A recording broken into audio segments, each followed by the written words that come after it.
Nanay ni Luffy ni-reveal na ni Oda? Bali lumabas na nga ang SBS Volume 109 at masasabi ko nga na itong volume na to ang so far na pinaka-informative sa lahat ng SBS na natalakay natin. Sa mga hindi nakakaalam, pang-siyam na review na nga natin ito sa mga SBS. Kung trip nyo ngang balikan yung iba pang SBS reviews natin, ilalagay ko na lang yung link ng playlist natin sa comment section sa ibaba. Anyway, ang unang impormasyon nga sa SBS may nagtanong kay Oda patungkol sa chapter 1100. Ito nga yung nabanggit ni Gorosei Saturn na possible na pagpalit daw ni Kuma sa tinalong warlord ni Ace. Tinanong nga ng fan na to kung sino daw ba itong warlord na tinalo ni Ace. So sinagot nga ito ni Oda ng direkta. Nagpakita nga siya ng drawing at sinabing ito daw ang warlord na pinalitan ni Kuma. Ang pangalan nga daw neto Hanafuda. Ang hobby daw neto mangolekta ng mga Zoan Devil Fruits. Ang height naman daw niya 514 centimeters. At ang epithet nga daw neto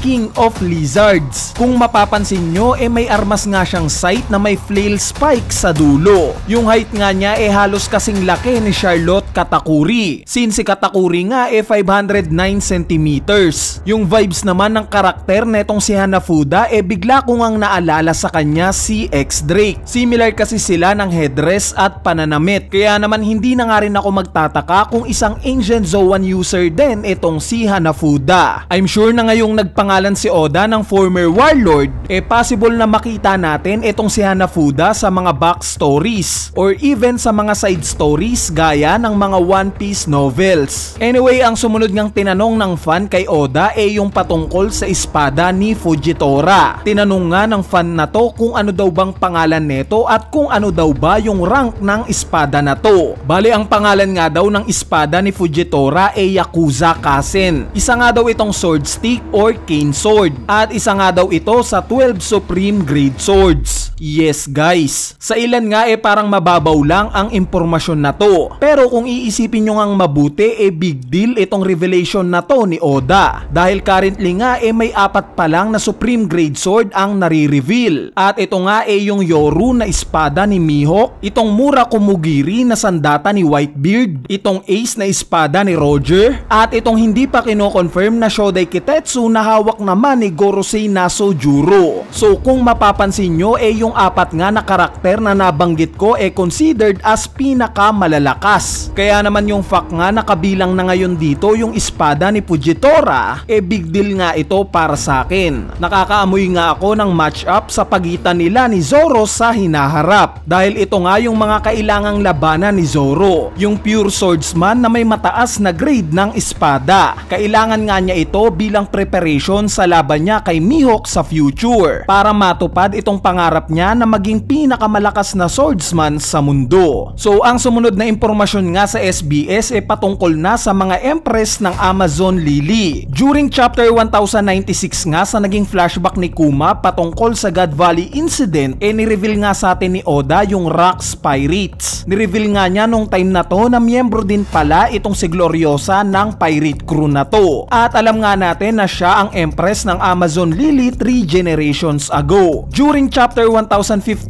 naman ni-reveal nga sa atin na itong si Shaki pala in fact na naging empress din ng Amazon Lily. At siya nga ang empress dito 2 generations ago. At since given na itong si Boa Hancock ang currently na empress ng Amazon Lily, ang kulang na nga lang o ang hindi pa nare-reveal kung sino yung empress na pinalitan ni Hancock. Bali ngayon nga ni-reveal na yan ni Oda. At ito nga daw si Toretoma. Yung appearance nga niya very similar kay Shaki na may maikling buhok. At as per Oda nga namatay daw ito dahil sa sickness. So hindi nga ni-reveal sa SBS kung anong klaseng sickness ito. Pero kung babalikan nga natin yung Amazon Lily arc kinonfirm nga ni Boa Hancock na namatay daw yung pinalitan niyang empress dahil sa love sickness. Meaning na in love rin etong si Toretoma sa isang lalaki na tagalabas. Sa tingin nyo ito kaya si Monkey D. Dragon? Ito na kaya ang nanay ni Luffy? Anyway, Anyway, ang sumunod na impormasyon nga sa SBS patungkol na kay Kuma. Kinumpirma nga ni Oda na itong Nikyu Nomi daw matatransport lang yung mismong user neto o yung ibang tao sa mga lugar na napuntahan lang ng mismong user neto. So this explains kung bakit in-emphasize ni Oda itong pagta-travel ni Kuma sa mga lokasyon na pinagtransportan niya sa Straw Hat Pirates during 2 years time skip. Ipinakita nga yan during chapter 1099. It makes sense rin kung bakit sa dinami-daming lugar pagtapos ng God Valley incident sa Sorbet Kingdom pa napili ni Kuma na bumalik gamit yung kaka-acquire pa lang niyang Devil Fruit. Since bukod nga sa Merijoa yung Sorbet Kingdom pa lang yung napupuntahan niyang lugar. At speaking of Devil Fruit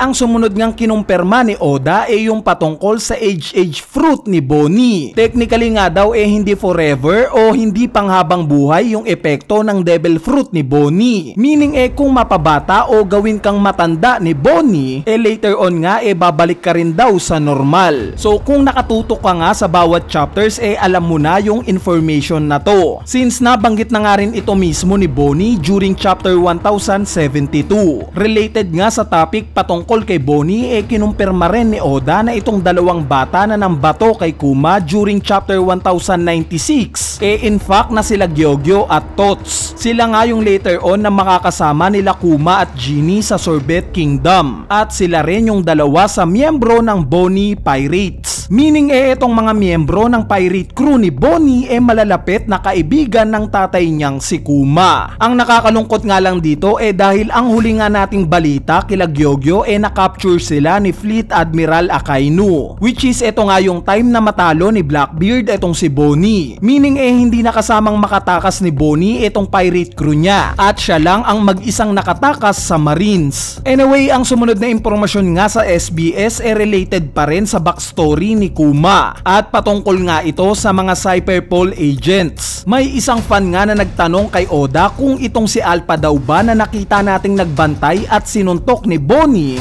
kung may relation daw ba kay Khalifa since magkamukha nga daw sila. Bali sinagot nga ito ni Oda at kinumpirma niya na magkapatid daw itong dalawa na to. Pinalaki nga daw itong dalawa na to nang magkahiwalay. Meaning although magkapatid sila biologically wala pa rin silang koneksyon sa organization nitong Cyberpol agents. Ang explanation nga daw dito para walang mabuong attachment since ang emosyon nga daw kahinaan para sa mga Cyberpol agents. So dagdag pa nga ni Oda na itong magkapatid daw na to nakita na rin natin yung tatay nila. Ito nga daw si Lasky. Sa mga nakalimutan na former CP9 agent nga rin siya na nakita natin during Ohara incident. Siya nga yung long hair na kasakasama ng tatay ni Spandam. Bali ang huling impormasyon nga sa SBS patungkol na kay Golden Lion Shiki. Dahil nga sa appearance ni Shiki in chapter 1096 may isang fan nga ang nagtanong kay Oda kung yung mga nangyari daw ba sa movie na Strong World